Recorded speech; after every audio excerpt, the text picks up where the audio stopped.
Alrighty, let's get cracking. First and foremost, my name is Gav Friedman, aka Rav Gav, originally from Woodmere, New York, now living in Israel the past 15 years, married, got a bunch of kids. Let's get started. Okay, so we're going to start with a question, and classroom participation is mandatory. Okay, so let's get cracking.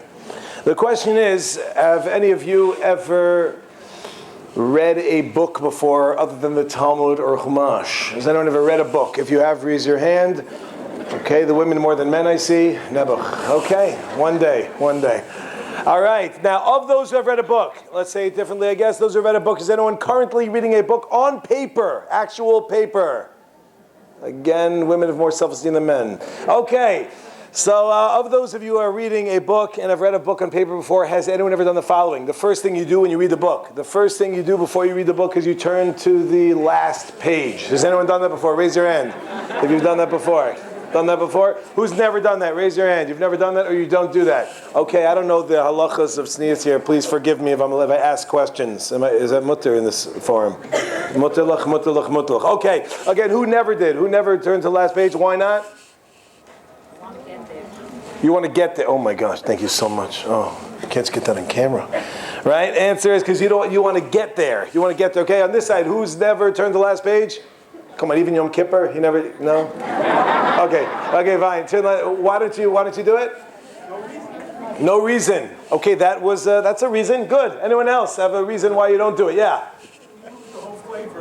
You lose the whole flavor of the text. Now, I'm getting from these answers, I am culling from these answers that you think I mean in order to read it. Is that right? That's what most of you understood? I mean to see how many pages there are. Has anyone ever done that before? Turn to the last page to see how many pages there are.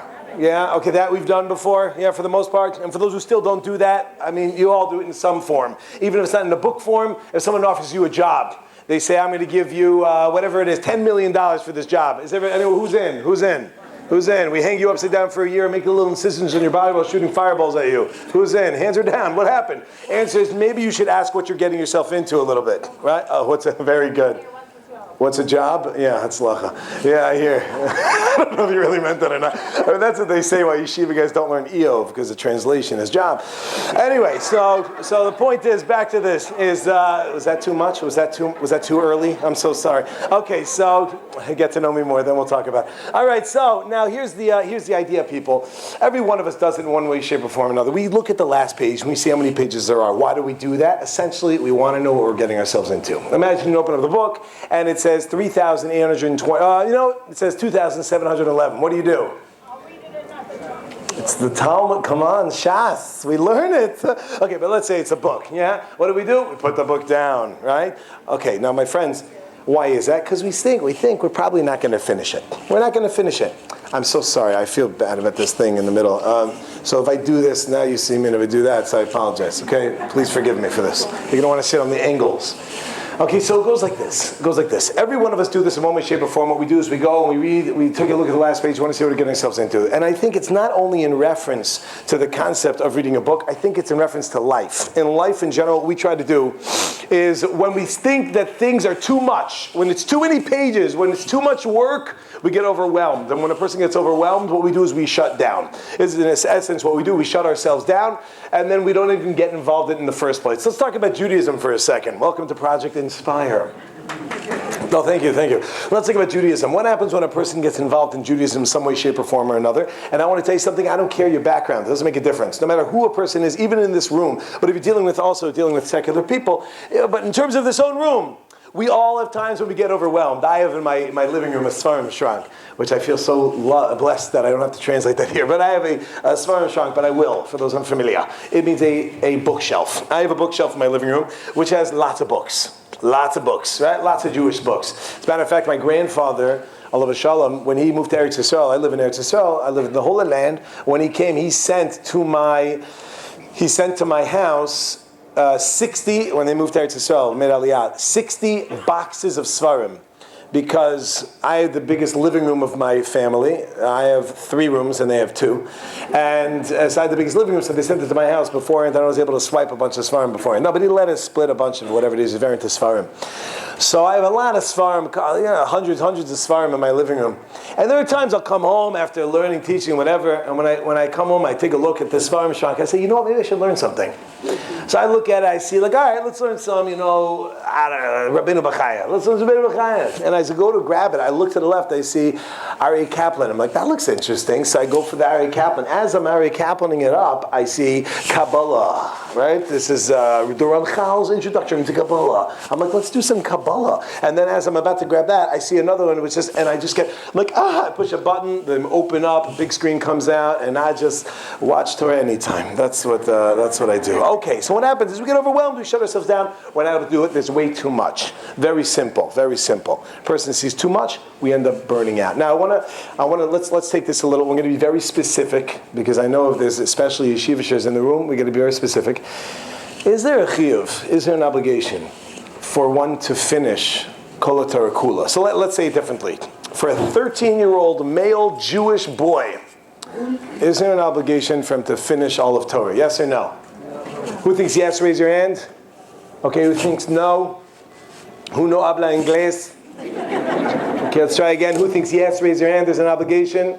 Who thinks no? If you think no, keep your hand down. Okay, so everyone. Wow. All right, so for those who think no. All right, for those who think yes, and those who think no, we can probably find the answer for both of you, depending on what the shmooze is. Okay, but we're going to go over here within the realm of no. And what I mean by that is, it's true the Rambam talks about the fact the person finished Kol HaTorah Kula, but even that, you're not really chayiv to finish it all. What you're chayiv is to attempt to finish it all. You're chayiv to try to finish it all. Like we know what happens, comes on the Mishnah Pirkei Avos, the second chapter, last Mishnah. It's a song that they made into a Mishnah. That's Lo Alecha Hamlacha L'Gmor V'Lo Ata Ben Chorin L'Betel Mimenu, which means the work is not upon you to finish. You got to do essentially as much as you're able to do. In Yiddishkeit, what it comes down to is a person is obligated to do as much as they're able to do. And what ends up happening is when people start getting burning out and start to feel a little bit overwhelmed, is when they're like, oh my gosh, to finish it all, I can't do it all, oh my gosh. But you don't have to. No, but I can't, it's too much. No, but you don't have to finish. No, but it's too much. You don't have to finish. But what'd you say? What we said is you don't have to. The work is not upon you to finish, but you're not a free man to nullify yourself from, which means you got to do essentially as much as you can. There's an obligation for one to do as much as they're able to do. That's it. That's the bottom line. If someone comes along and they feel overwhelmed, it's because they're missing the concept of what really Yiddishkeit is about. And I'll tell you something, it's a terrible mistake, and I think what ends up happening, even nowadays, unfortunately, perhaps we will wrap with the rabbis tonight, whoever's going to be with us later this evening at 10 or whatever it is, we'll go more into detail about this idea. But in terms of, I find a lot of times in the educational system and in terms of parenting, in terms of whatever, there's a big emphasis on what the world has turned into a real mistake, and I'll explain to you what I mean by this.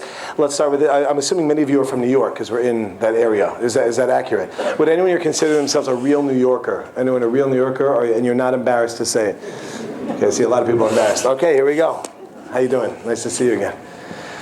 Hi. What's your first name? Moish. Okay, Moish, if I may ask you a question.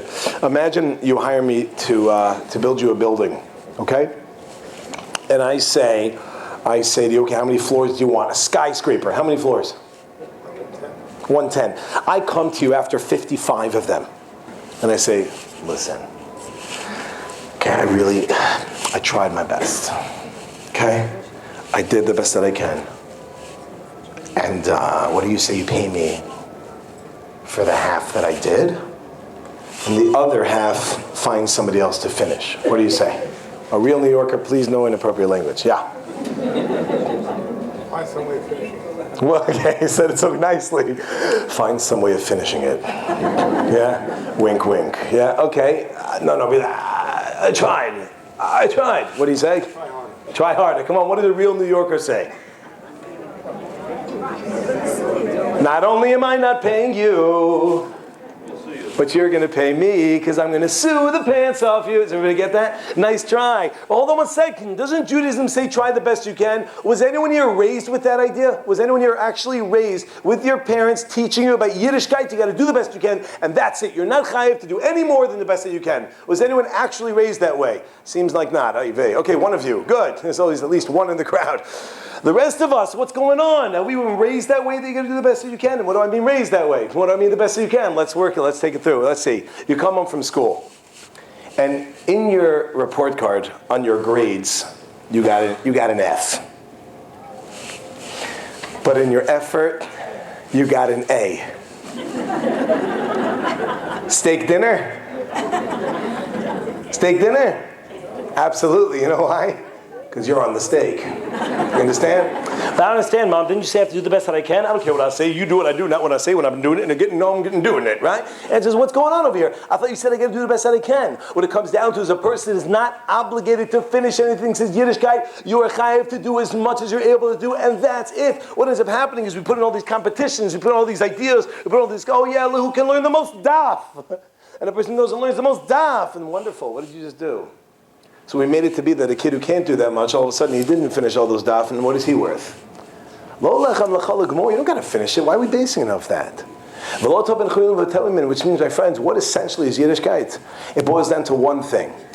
The two different ways we could see the world is either we are based off results or we're based off our effort. That's the bottom line. And whereas many times we talk about being based off effort, most of the time we show we're based off results. Where's your piece of paper? What did you finish? What did you accomplish? Where have you been? What did you do? Not what did you almost do. Almost is not enough. Unless you're trying to spell the longest word in the English language in alphabetical order, which is the word almost. But my friends, almost is not enough. But unfortunately, this is seeped into us as well. I remember one of my kids came home from school. I won't say which kid or what school, but there was a school, and my kid was there, and they came home. And they said to me, thank God, that's it, they came home. And they said to me, my notebook didn't get picked. I said, what do you mean notebook didn't get picked? Said that what they do is they decide whose notebook was colored the best.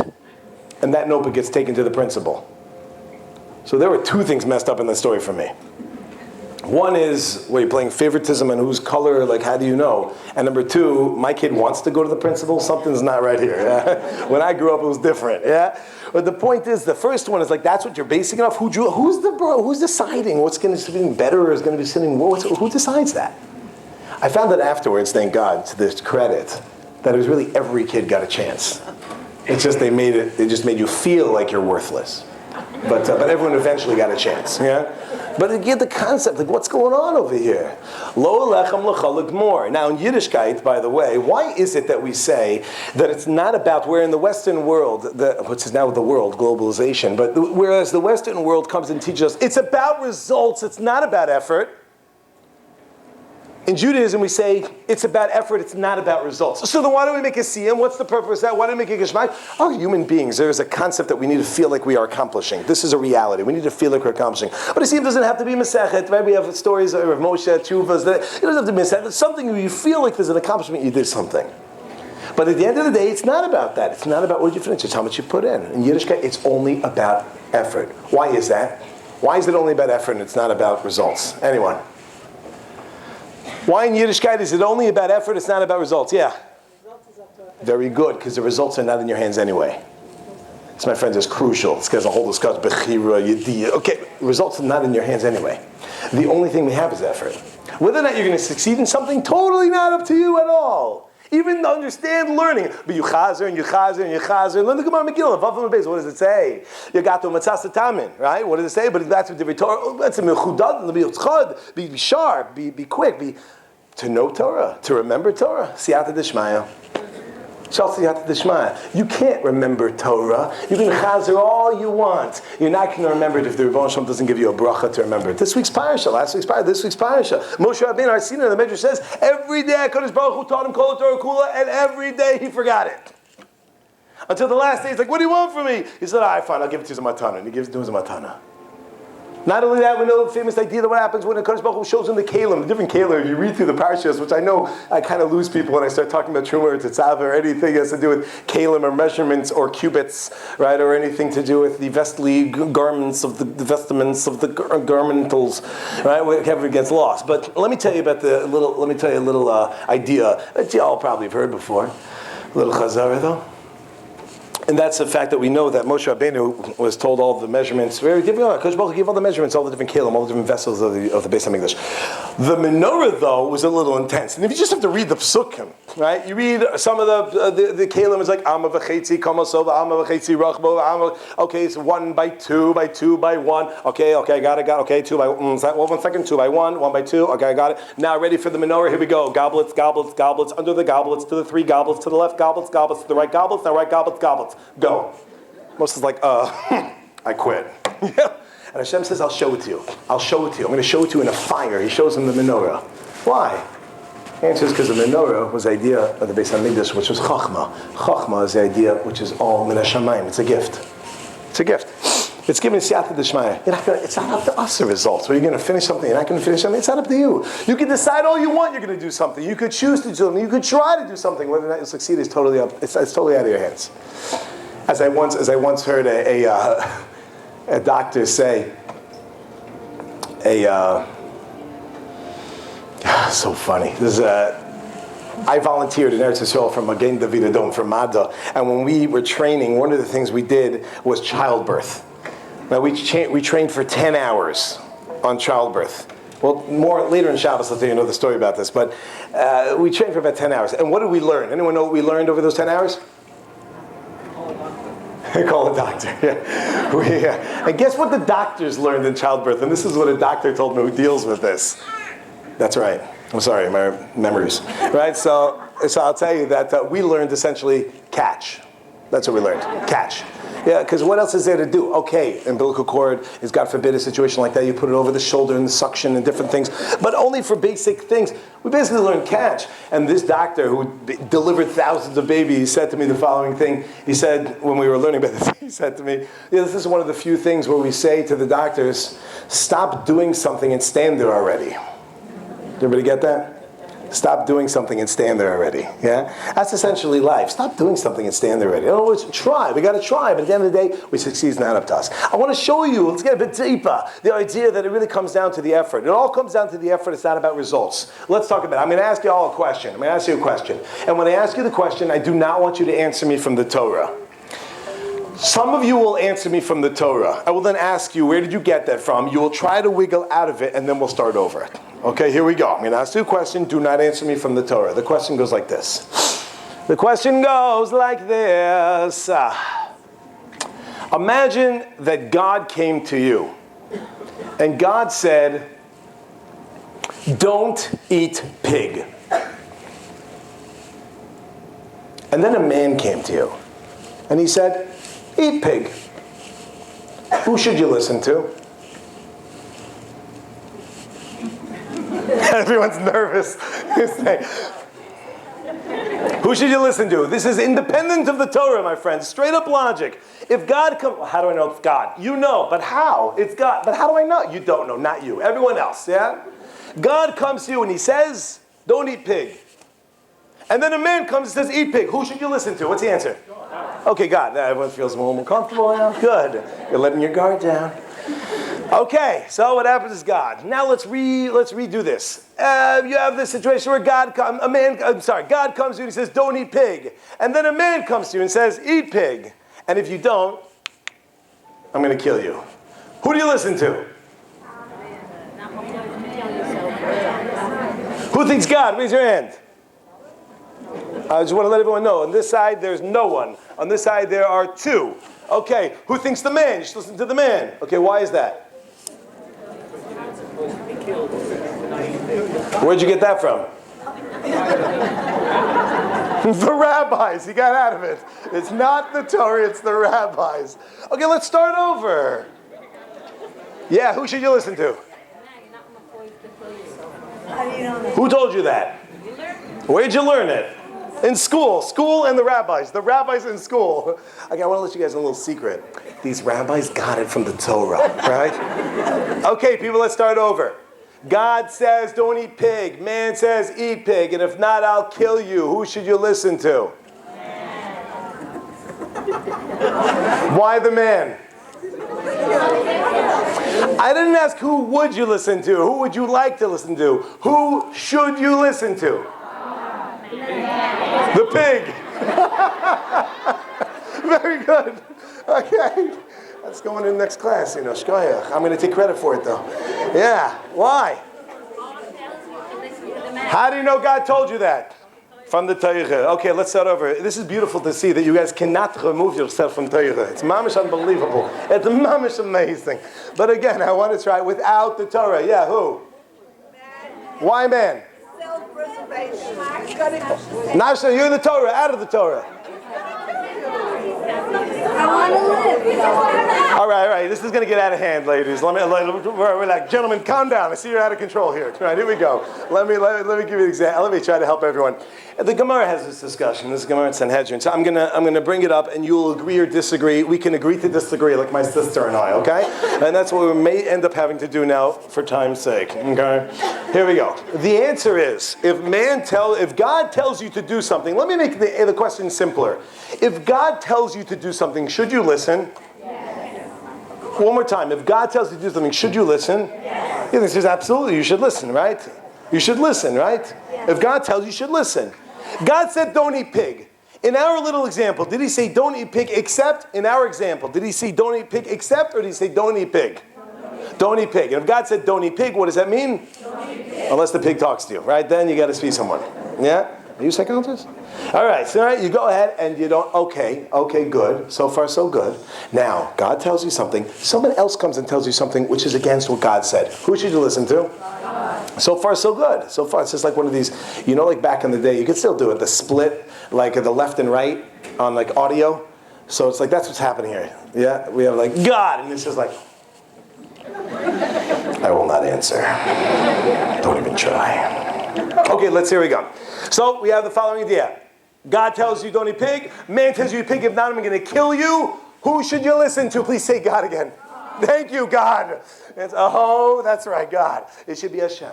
Why is it? There's no stipulation. There's no change. There's no difference. But I know this is hard for all of you, so let's come back to the Torah. Comes along the Holy Torah. You'll check me on this. I believe it's found in Leviticus chapter 18, verse 5, and it tells us, as was stated right over here, V'chai bahem. Says Hashem, I want you to live by my Torah. I don't want you to die by my Torah. I want you to live by my Torah. I don't want you to die by my Torah. So therefore, if someone says, do something, either break the Torah and live, or keep it and die, says Hashem, I would rather you break the Torah and live. Except for 3 classic examples, which are good. Avodah Zarah, Shfichas Dam, Gilui Arayos. And this the Gemara talks about. Where is that? Is it in 64? Right? Samach Dal? I think it's Samach Dal. The Gemara comes along and tells the Sanhedrin, goes through the whole discussion over there, and says, well, how do we know each one? How do we know each one? How do we know Avodah Zarah? How do we know Gilui Arayos? How do we know Shfichas Dam? So it says, basically based off the pasuk in Shema, V'ahavta Hashem Elokecha, that we go with the idea of Avodah Zarah and Gilui Arayos. Idolatry, and idolatry and adultery. That's when we know a person should rather, based on the pasuk. But how do you know by murder? How do you know by red rum? That if someone goes ahead and says, kill that person or I'll kill you. Kill that person or I'll kill you. Kill that person or I'll kill you. You have to allow yourself to be killed rather than kill. How do we know? What's the answer? Give me one word. Red. Svara. What? Blood also works, no problem, right? Red also is good, yeah? The answer is, says the Gemara, who says that your blood is more red than theirs? In other words, who says you are more beloved to Hashem than they are? Who says that you are get ready for this one, I'm setting you up for a question, pay attention.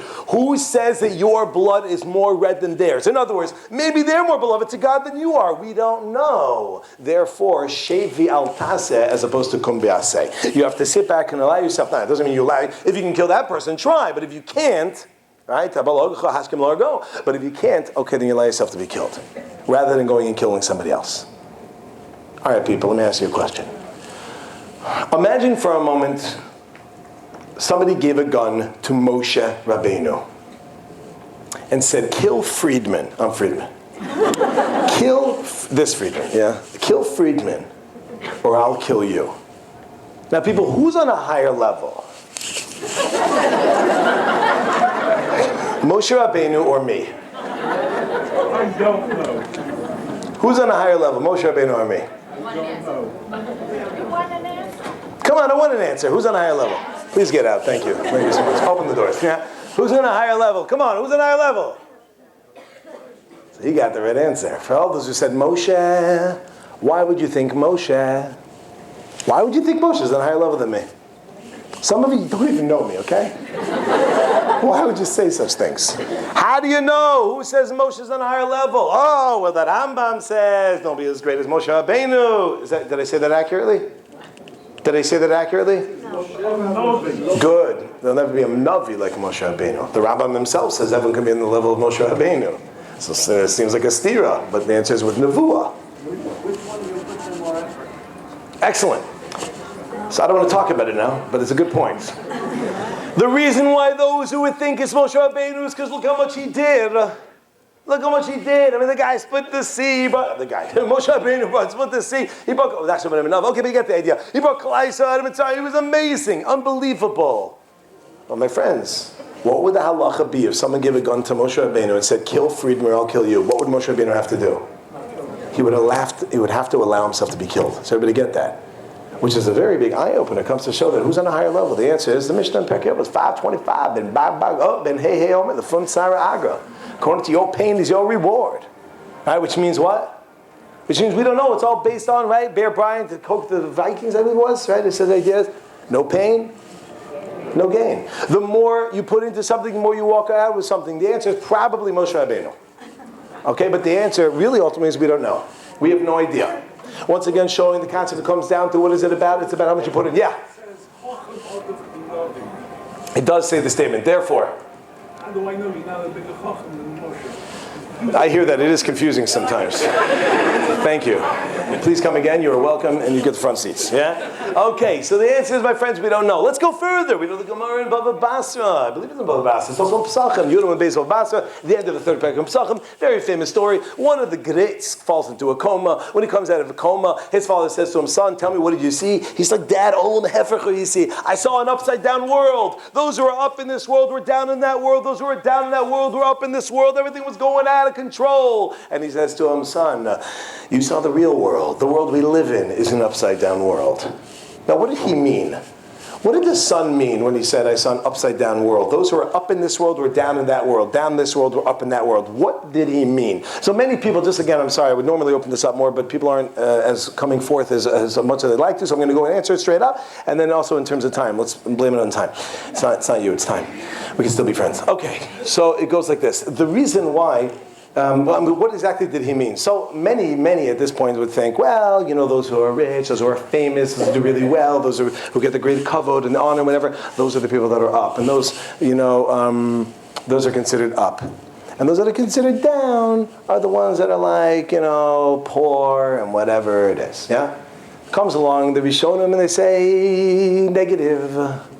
Is that really a shock? Are you shocked that those that were rich and famous and whatever, that they're going to be down in the next world? Is that it? It's like, oh my gosh, those who are up in this world were down in that world. Down in this world were up in the next world. Seemingly, the Talmidei Chachamim that were down in this world will be up in the next world. And the people that were living their lives inappropriately and wrong and up in this world were down in the next world. That clearly is not a shock. That's not a shock. That makes sense. Mistaber, right? Like the Shara Gumul or Ramban who tells us ideas that they're going to get the schar in this world, that's where they're up, and that's it, they won't get the schar in the next world, that's where they're down here. Beautiful. So then what was he shocked by? The answer is we're talking about both within the realm of Yiddishkeit and with beauty and amazing things. You have two people that are sitting down and learning Gemara. You have two people that are involved in Achnas Orchem. One person learns 1,000 blot of Gemara a year. The other one learns 10. One person has guests at their home every week. Another one has it once every 6 months. You go to the Rebbe and you ask. I know now it's changed, perhaps, and your schools are better. But you go to the Rebbe and you ask, who's the best kid in the class? Who does he usually pick on? Who's usually the one who goes like, wow, that guy's great? The one who learns 10 blot a year or the one who learns 1,000 blot a year? I think it's an obvious question. When I was in yeshiva, there was a kid. The kid was amazing. He was my age. We were both 17 years old. This is about 2 years ago. And this kid was unbelievable. The kid was unbelievable. He finished Shas in a year. 17 years old, 18 years old. He finished Shas in 1 year. So I met this kid. He was learning in Shalavim, in yeshiva in Shalavim. And when I don't want to say his name for whatever reason may be. Anyway, I went over to this kid. I didn't know him. He didn't know me. But I said, hey, I'm having a problem with the Gemara. I wanted to see. Come on, really? He said, where? Which Gemara? I said, Zvachim Yud Gimel. He said, well, which part, of the daf? I said, stop it. No one learns Zvachim when they're 18. Like, what are you talking about? He's like, well, what do you mean? And he opens up, he just starts reading it. It was unbelievable. The kid had a head that he read a Gemara like it was like a novel. He just read through it. You understand the level he's going to be held accountable to in terms of learning? The guy's got to learn Gans Shas with Rishonim and Achronim. I only have to learn the simple text. This guy's a sucker. He thinks he's so smart, huh? My friends, it all goes according to our level. Who wins the Eishes Chayil Award? The one who has guests every 6 months, or the one who has it every week? Every week. Every week. Right? They get up, and if it's just women, then they sing it. Eishes Chayil Miyosah. If it's just men, they sing it. Eishes Chayil Miyosah. Okay, whatever it is, but we only sing it. Who should be getting it? We don't know. That's the bottom line. Maybe that woman who has once every 6 months could only have it once every year, but she pushes herself. The one who has it every week should be having it every day. It all comes down to how much did you put into it. That's the bottom line. Okay, good. Let's say you buy what I just said. Let's say you buy it maybe half price, but you buy everything I'm saying till now that it's about effort. It's about effort. It's about effort. It's about effort. It's about effort. Stop with the results. It's about effort. Yes. It's a mabit. Mabit. Very good. It's exactly. The mabit who comes and spells that idea was a mabit. So effort is about effort, is about effort. At the end of the day, my friends, it's still pretty hard. It's still pretty difficult. It's still pretty difficult. Even the effort's difficult. Has anyone ever ran a marathon? I'm looking, it looks like a lot of you did. Yeah, okay, we got one. Have anyone ever seen a marathon and been eating popcorn during it? Right? Okay, so you watch a marathon. Can a person run a marathon? Someone who ran a marathon, can they run a marathon? Yes, they can run a marathon. Okay, so then let me ask you something. Because they could do it. Is it easy? No. Just because you can do it doesn't mean it's easy. It's still difficult. It's still very difficult. Even if one were to buy the fact that you're not obligated to finish everything, you're obligated to do as much as you're able to do. That's what you have to do. Physically, mentally, you're a chayiv to do as much as you can. If you can't do something, let's say a person, God forbid, didn't have an arm. And in reference to tefillin, they don't have an arm or a head. Do they have to put on tefillin? It's a shayla, I know. Okay. The answer is, they have to put on what they can put on. What they can't put on, they don't put on. That's it. If you're not able to do something, you're potter. You're potter. That's pashta. That's it. You have to do what you can do. But even then it's hard. Even then it's challenging. Of course it's hard and it's challenging. We got to work a little bit. We got to push it a little bit. So I want to share with you a couple of ideas how one could still be able to maintain the things that we're even able to do. The things that we're able to do, what are some ideas we're able to do? We're going to start off with an oldie but a goodie, a classic one. I'm going to ask you a question. Please don't give me the most obvious answer. Okay? The question is, the statement is baby steps. Step number one is something called baby steps. What does baby steps mean? I want to ask this. Someone goes, steps that babies take. So thank you for that insight, brilliant insight. What does it mean, baby steps? Start slowly. Come on, what else? Babies don't start slow, do they? They get cracking. What does it mean? Fall. Good. What else? Get up. What else? Go again. Start. Pick yourself up. Persevere. Small increments. Crime. No, what did you say? Cry? Oh, you start young. Okay, so how about this one? Has anyone in the room, and this is specific to the men because I want to see if you guys have a heartbeat. Have any of you ever been through any sort of physical therapy before? Raise your hand if yes. 4 of you. That's it? 5. 6, 7, 8, 9. One at a time. 10. All of us. Okay, now, ladies, anyone been in physical therapy? Right, okay, good, right? Okay, so the answer, for those who have been through physical therapy, if anyone ever had to take a physical therapy in terms of walking, did anyone have to do that before? Was it hard? Was it hard? Was it difficult? It's work. It's work. It's work. The physical therapist, it would be a good idea to have someone who's not only good in their knowledge of the anatomy, but also has a good bedside manner. That's a good person who will pump you up and will help you out. It's very, very, very difficult to know how to walk. Walking is incredibly hard. Walking and talking and throwing a mic at the same time, that's not simple. To go ahead and do different types of walking, whatever a person does, this is hard. But you know what? We're all able to walk. Let me ask you guys a question. Imagine we were to be born as adults. If every one of us were born as adults, how many people do you think would be walking? Very few, if any, people. Do we realize how challenging it is? Have you ever tried to do something and failed and tried again? Who's done that before? Nebuch. Okay, let's do this different. No one raise their hand for a moment. If you have tried to do something, failed, and tried again, Please sit there staring at me stoically. Good. Okay, so now we got all of you. We've tried that. Has anyone ever tried, failed, tried, failed, tried, failed, tried, failed, tried, failed, not smoking, anything else? Tried, failed. Anyone ever done that before? With what? Shachris. Okay. There's a mechitza, you don't know who it was, okay? The shidduch is still up. Okay, good, yeah. Dieting, yeah. Stop getting personal. Okay, so the answer is, how about no one said it yet? Walking. You tried it thousands of times. But you know what? You kept going. Number one, my friends, is to understand something. It may be challenging, it may be difficult. And this is why, thank God, we were born with absolutely no intelligence. Because none of us would be able to walk. I remember seeing a video, it was a video. How's that? Video. I saw a video that, it was a funny one from America. And there was a video of this little kid. This little kid was standing, I don't know if everyone could see, this little kid was standing on the floor, but I'm going to stand on the chair. Little kid was standing there and was holding a cup of water, a cup of ice. There was one ice cube, and there was a cube of ice on the floor. So the kid holding the cup noticed that there's a ice cube. So bent over, picked up the ice cube and put it in the cup. The kid then noticed that there's an ice cube on the floor. So the kid bent over and picked it and put it back up. The kid then noticed that there's an ice cube, and the kid kept going like he was ice, baby. The baby just kept noticing the ice and just kept doing it until eventually he just passed out from exhaustion. However, the concept is that they just kept pushing it and pushing it and pushing it. Understand that it's very hard. It's not simple. It's challenging. But just because it's challenging, we got to keep trying. We got to keep moving. We got to keep moving. We got to keep moving. I'll give you another example. I play guitar. I'm incredible. And why are you laughing? And I'd like to share with you how I got to be so good.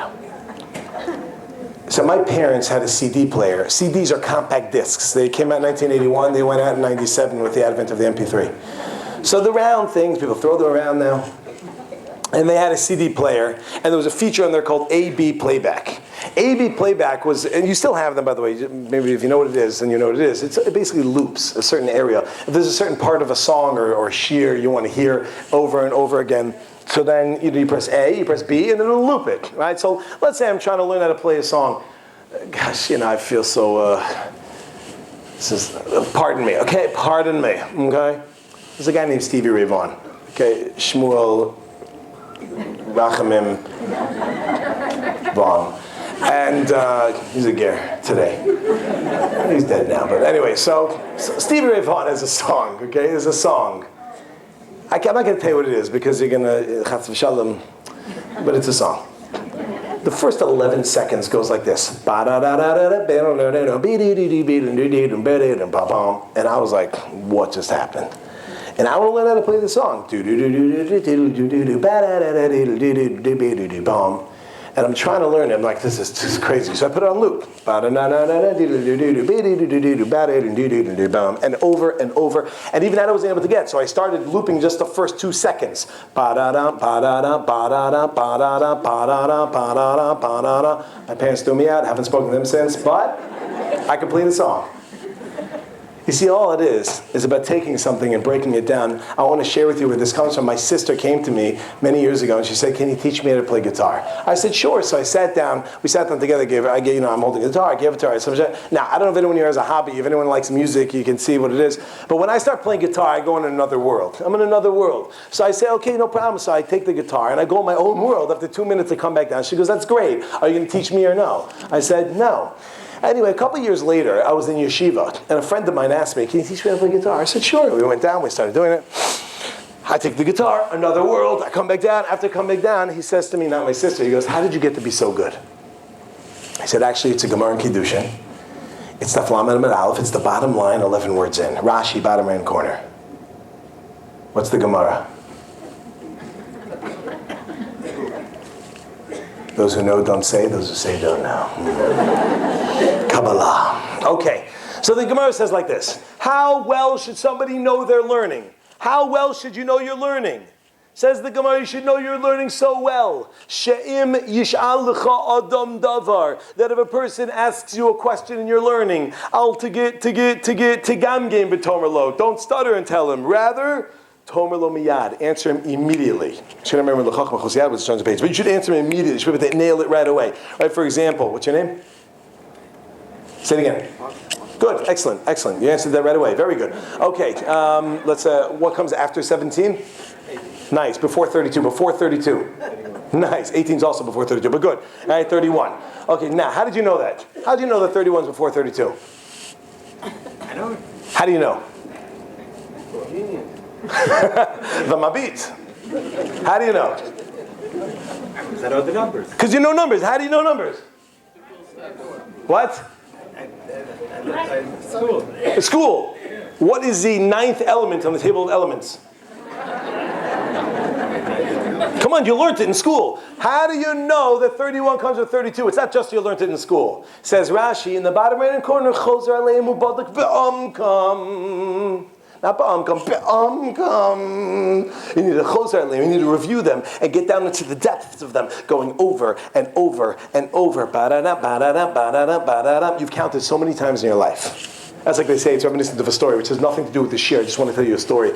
The story is that Rav Chaim Volozhin stood up at the Vilna Gaon. He was saying to his Talmidim, he said, oh, my Rebbe, the Vilna Gaon, he knew Torah backwards and forwards.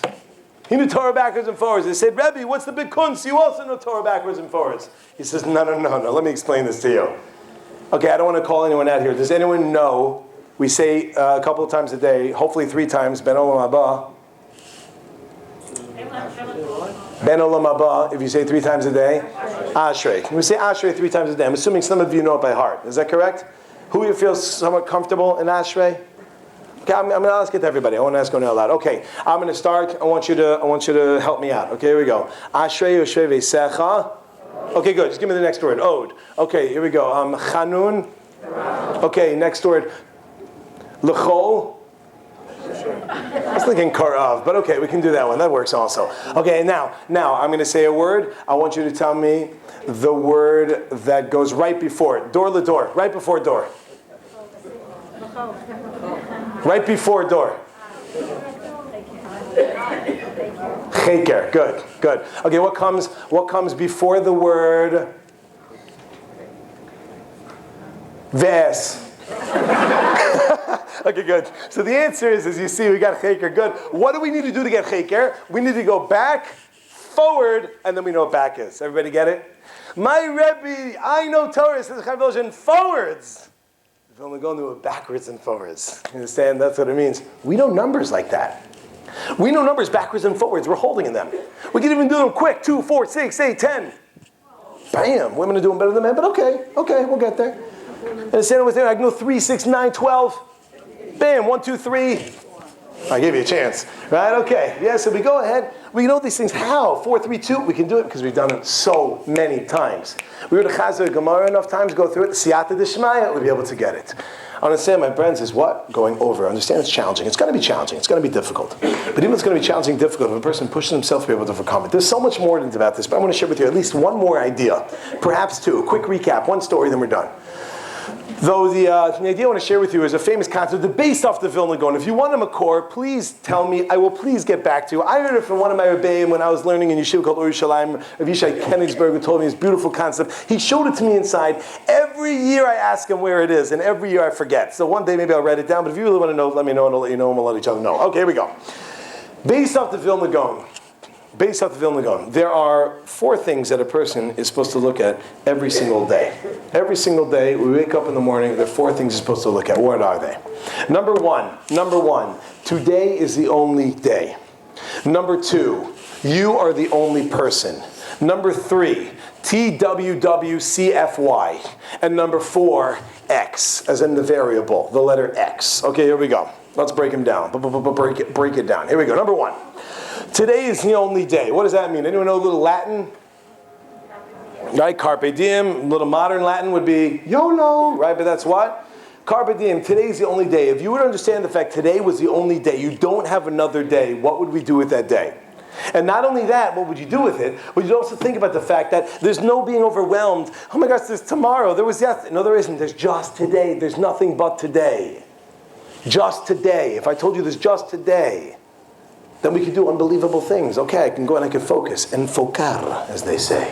One, just today. Number two, you are the only person. What does that mean, you are the only person? It's up to you. It's up to you? Good. Oh, Project Inspire thing, right? You are the only person. Good. What else does that mean? No. There's no other you. There's no other you. Well, yeah, okay, let's say no other you, but there's something else I'm looking for. There's absolutely no competition. There's no competition. You're the only person. What does that mean? Come on, how many times have we seen that a person does something and when they do it, like, oh my gosh, they're doing it, I have to do it. What's this? I'm thinking, if they don't, why don't I do it? I do also, right? Person goes here. There was once a doctor who told me there was a whole group, and this woman said that when she was in medical school, she was there, and there was a woman who said, it's like, wow, this test is so hard. And she's like, I know. And this woman told me she was studying 30 pages a night for this test. And she said, as she's saying, like, oh my gosh, I'm studying 30 pages a night. This other woman goes, I know, I'm doing like 50. She goes, 50?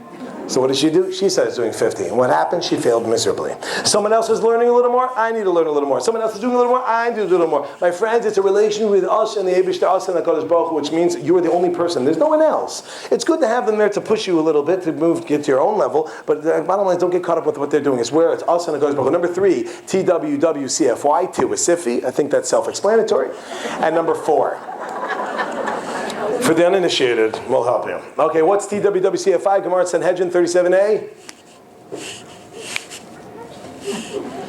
Okay, Bishvili, Never Olam. The world was created for you.